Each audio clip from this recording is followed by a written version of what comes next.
Hello there, Aries, and welcome to your May 2025 tarot reading. I'll start by pulling 3 cards and I'll continue pulling cards throughout the duration of this reading so that we can see what is coming through for you this month ahead, May 2025. I've been shuffling, I've been meditating, so I think we're ready to just jump right in.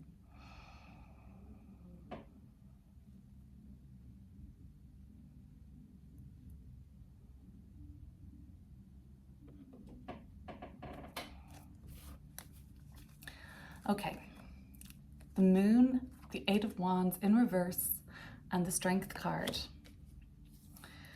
What may appear to be, as you enter the month at least, and right up until the midway part of the month, until the full moon on the 12th, what may appear to be a situation where the answers remain unclear, unseen, whether or not you are feeling a kind of like spiral effect of these Eight of Wands falling in reverse. The Moon card may also suggest that it might just be a period of uncertainty and of unanswered questions. The illumination of the Scorpio full moon on the 12th of the month is going to really awaken your senses, Aries, and allow you to rely on something other than your usual 5 senses. The Moon card is associated with the undercurrent, the subconscious, the, I guess, instinct. And you're going to have to feel your way through and navigate a kind of unfamiliar psychological, emotional, or even physical landscape right up until around the 12th, 13th of the month, with that full moon coming through in the sign of Scorpio opposing Uranus and Taurus, which is a very awakening and kind of like expanding, sort of like making everything very clear. The bright moon is going to shine a light on the answers that you are seeking. And you know what? The Eight of Wands in reversal, it's a bit of a pain because upright, the Eight of Wands, it's like, you know, swift motion, back and forward, productive and healthy communication, and you know, this is no confusion. This is just sort of swift, progressive momentum. In the reversal, it's showing the opposite. It can show that things are ground down to a standstill. It can suggest that you're having several miscommunications, or there are misunderstandings, or delayed travel plans, delayed sales, if you are, you know, some sort of a merchant or a merchandiser, or you brand or you market or you product launch, there might just be a holdup or a delay in what should be business as usual. It seems like everything changes though when the Strength card appears, and you know what? It really seems like from about the 13th, 14th of May onwards, you're starting to feel like you've got that upper hand again, like you've got the advantage here. And on a deeper level, you really think to yourself, is there anything life can throw at me that somehow I am unable, like, you know, there's nothing that life can throw at you. In other words, I think you come to realize and reckon with that you can't handle, that you can't somehow upright and start moving in the right direction for you. Let's go deeper and see what the issue lying under the Moon card and the Eight of Wands and the Strength card looks like. So Aries, if you like the style of my readings, if these resonate with you, if you want to just have an alternative look at what May 2025 is bringing for the sign of Aries, I'm going to link another reading for you down below. Another look at May 2025 for the sign of Aries. I really like to go pretty deep in these readings, but that requires more time to get the depth that I'm looking for. I just can't fit it all into this YouTube video.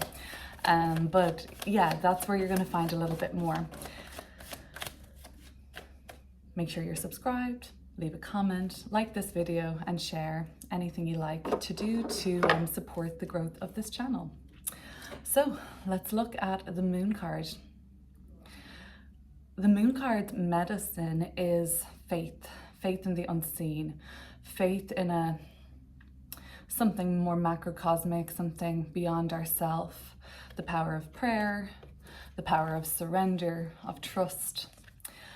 I have the Seven of Cups, and I have your energy in reverse, Aries, your fiery cardinal fire, Queen of Wands. Yes, it is going to be a unclear start to the month. This fog is going to lift eventually and you'll no longer be in the dark. However, everything that is presented in these 7 cups is said to be an illusion, okay? It is really not what it seems. And your job is to, and it's not an easy task, to use your discernment in light or in the absence of light, which is the moon card usually, when things are concealed, hidden, maybe intentionally so, which kind of leans towards a deceptive quality when these cards are combined. When things are hidden beyond a veil of illusion, it's your job to really poke around, Aries, and go below the surface. Take the rose-colored glasses off is often the advice of the Seven of Cups. Remember that all is not what it seems when we see this card. So the current challenge, and when we see sevens in a reading, we know that we're dealing with something challenging or a challenge to overcome. The current challenge that you enter May with is something of a bit of a mess or a bit of chaos or really just uncertainty, like doubling down on uncertainty, unanswered questions, and a sense of having to kind of have a sit down with yourself and talk to yourself about what your expectations were. And I think you've had a set of expectations upon entering the month that have not been met, maybe at least not yet. And the moon card, like any cycle, is a lot to do with timing. This is a time of uncertainty, Queen of Wands, and that is not okay with you. You're reversed. So your energy is somehow thwarted or rerouted or misdirected, out of alignment, I basically think. We want to see that Queen of Wands working its way upright. I think that's where we're seeing the Strength card. We're seeing another very fiery energy, but this is when you are back in the driving seat. You're in command here and you have the upper hand and advantage again. But until then, you've got to kind of wade through some murky waters, and we don't know we're in the fog until we get out of it. And eventually when things do clear up and the mess is, starting to dissipate, the fog dissipates, things start to make a bit more sense. You are in the shadow element of the Queen of Wands when she reverses is it's not even rage, which is more righteous. If you are angry, if you are really mad, well, channel that sacred rage into advocacy, into activism, into fighting and for the underdog. These are the best qualities of Aries, that pioneering leadership role. In the reversal, this can feel like festering. It can feel like resentment building. It can be the kind of shadow energies of when we don't express our anger in healthy ways. A violation may have occurred, a boundary may have been crossed, and for that reason, you've every right to be annoyed, okay?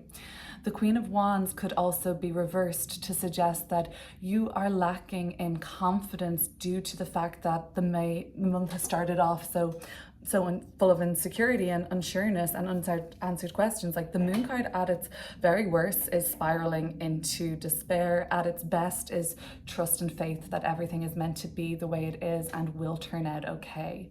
So I know that threshold and those kind of the duality here of what I've just mentioned as a high and a low are kind of, far apart, but this pathway through the portal here, the pillars, is somehow me kind of finding a middle ground. The Queen of Wands might be somebody that comes in. It may not necessarily be you, but it is your court card. So I'm thinking it might be, or maybe you're dealing with another fire sign, Aries, Leo, and Sag. It could be an Aries, Leo, or Sagittarius that, they're knocked on their ass. Their head is spun. They're upside down. They might come in and confuse you even more. They may come in and bother you. It doesn't have to be another fire sign, but it kind of adds insult to injury, whoever this Queen of Wands is in reverse, and that might be you. So just make sure that you are directing your righteous anger, rage, sacred rage, in a healthy channel that's actually productive and transparent and, okay. Eight of Wands in reverse. It's a tough start to the month, Aries, but let's see what kind of is set to change. Reversed or upright, the Eight of Wands suggests movement, and it suggests well, sometimes it can be delayed movement, but nonetheless, it isn't unanswered questions. You're kind of going to know if things are going to be cancelled, delayed, or changed around. So let's have a look at that. It's probably going to come up for you around the 8th of May, where you know where you stand on something, for better or for worse. It might clear up a bit of that fog of the Seven of Cups. Nice. You've got now the Nine of Wands, so the Eight of Wands in reverse moving to the Nine of Wands upright. That's what I like to see, that progress. And the King of Wands upright. I think this is you, right? Now you're the King of Wands upright. Now you are in a position of command again. Now you feel like, you're back on top, or that you have a stronger position here. You kind of feel confident where you're at. The Nine of Wands is somewhat like the Nine of Wands is somewhat like the Strength card, because it shares some sort of meanings of strength, perseverance, determination, not giving up. So this is not a month to give up, Aries. The biggest hurdle for me is the Moon card and pushing through that initial anxiety that the month might open with, and worry, and when it's only normal, when we don't have the answers and we don't know what's next and we don't know what the F is going on sometimes, well, it's only natural to freak out a little bit. From around the 8th, 9th of the month, you're very much kind of putting your best foot forward again. Expect things to not make a whole lot of sense until then, and there might be a bit of back and forward about, is this going to work out? Am I going to launch now? Am I going to leave now? Am I going to get in touch with that person, make a deal? Is now a good time to sign a contract? So you might just be kind of having these questions, but I think what comes through in the end, Hermit's at the bottom of the deck. If you can take a few days to think about this, that's probably all you need. I think that it's a penny drop moment around the 8th or 9th, and you know what it is you have to do. For the most part, I see that Nine of Wands, it's okay, I'm not ready to throw the towel in yet. Let's proceed, let's keep going. You're really going to feel stronger at this point of the month onwards. You're going to feel, yes, a little battle weary, because that was tough, okay? You've got your bandage on and you're looking a little vigilant, and what's coming around the corner again. I think that you can drop the shoulders and relax your guard a little at this point, but it's not to dismiss or invalidate the Eight Wands behind you. They're those Eight Wands that are in reverse here. There was a little bit of a mess or deception, or many hurdles and kind of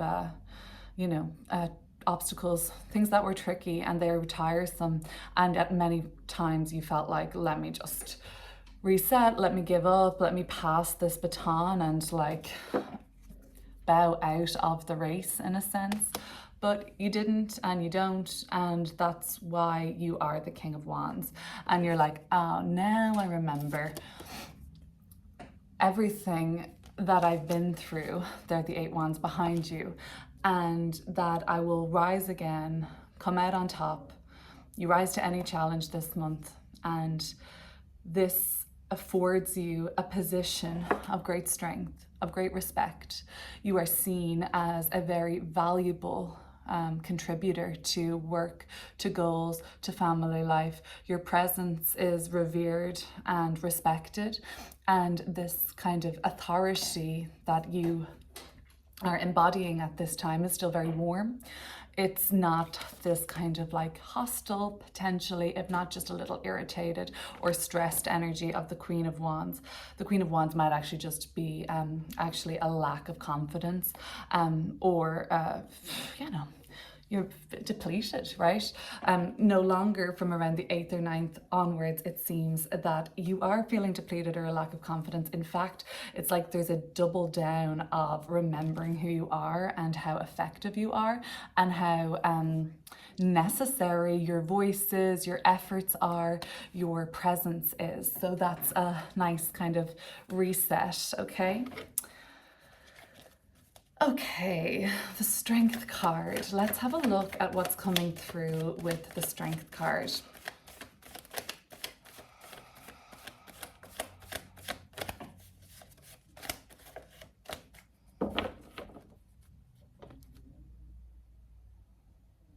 I want to make another point about that King of Wands, but let's just see what's coming through too.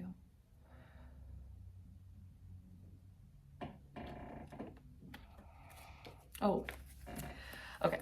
We have the Five of Swords and the Queen of Cups, but the Sun is at the bottom of the deck. What was hidden at the beginning of the month, what was in the dark, unanswered and uncertain, is going to be revealed in a really positive way by the end of the month, okay?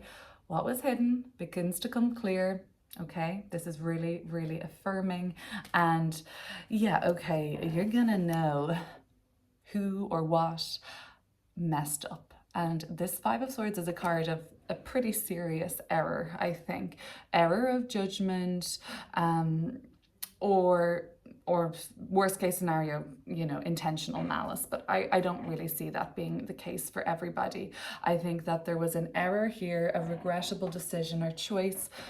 I'm not sure if it was perpetrated against you or you are the perpetrator, but yes, wanted to talk about that King of Wands. Okay, around the 8th or 9th of the month, a helpful assistant comes in. They may not be a fire sign, but I think they might be an older masculine energy or somebody that is just a very contained, a very kind of warm and approachable, but at the same time, you know, purposeful and kind of an important entry now into whatever has been going on for you. The King of Wands, the Five of Swords, and the Queen of Cups. I think of the King of Wands and the Queen of Cups as parents quite a lot. In the middle of them is this mistake or a regret. And the Five of Swords is basically when we mess up. And even though this seems to be the kind of bully or the aggressor here in the front, the people in the background can be said to have been messing up as well. Sure, when we, you know, offend or aggravate or do somebody a wrong turn or act in bad faith, we are the person in the front. But these people in the background, they're not innocent victims either. They have enabled a situation to occur where they lost a bet here. You know, they were scammed, they were fooled. And, you know, that is a lesson in discernment. And when it comes to a family dynamic with your parents, Aries, with you and your spouse, with you and kind of like maybe extended family, and I want to look at this in a work way as well. Well, there's been a mistake here, and what has to be done about it is, I guess, transparency and being clear, because there's a happy ending to all of this. So I feel like let's not dwell too much and celebrate. Four of Wands is also here. Celebrate the victory, the occasion, hang the banner, right? This is like a homecoming energy, okay? This child is naked on a horse. It suggests a lot of optimism and freedom and liberation. And, you know, it's a celebration of love too. Now, if this is a little bit more to do with work, I think there's a toxic work environment where the message is in the company or from the management team down or from the just kind of like the dynamics that exist within. It's that kind of like we're family sort of vibe at work, which is like, no, we're not. And that's just an excuse to get away with crossing boundaries. Because, you know, cover for me, we're family. we're not fam, okay? And that's sort of like a repeating cycle that you might need to break. The King of Wands, the Five of Swords, and the Queen of Cups. Nobody wants to look towards the future, right? Everybody's turning their head, the way I'm reading it, towards the past. So instead of finding solutions to the problems that are arising in the Five of Swords, people want to turn the other cheek. So this is a lot of avoidance here and somebody not taking ownership. Well, maybe nobody is taking ownership. I don't know where you fit in here, but nobody wants to take ownership for the Five of Swords. Nobody wants to figure out which one of these people they are and how they've played a role here. You know, better do it sooner rather than later so that these celebrations and happy, joyous kind of times can really be you can really fully be present with them. The Strength card is just reminding you, Aries, that anything that life throws at you, you're going to overcome, rise to the challenge. And that doesn't mean it's easy, right? Like the Strength card is positive on one level, and on the other level it implies a challenge. And not that challenges are difficult or bad, they're challenging. So we know when we see the Strength card, it's a double fold. I am being challenged and I will overcome this challenge. Okay, Aries, I'll leave you with that. Like, comment, share, subscribe and share. If you want to go deeper into the May 2025 reading, I'll link another reading down below for you. Bye-bye.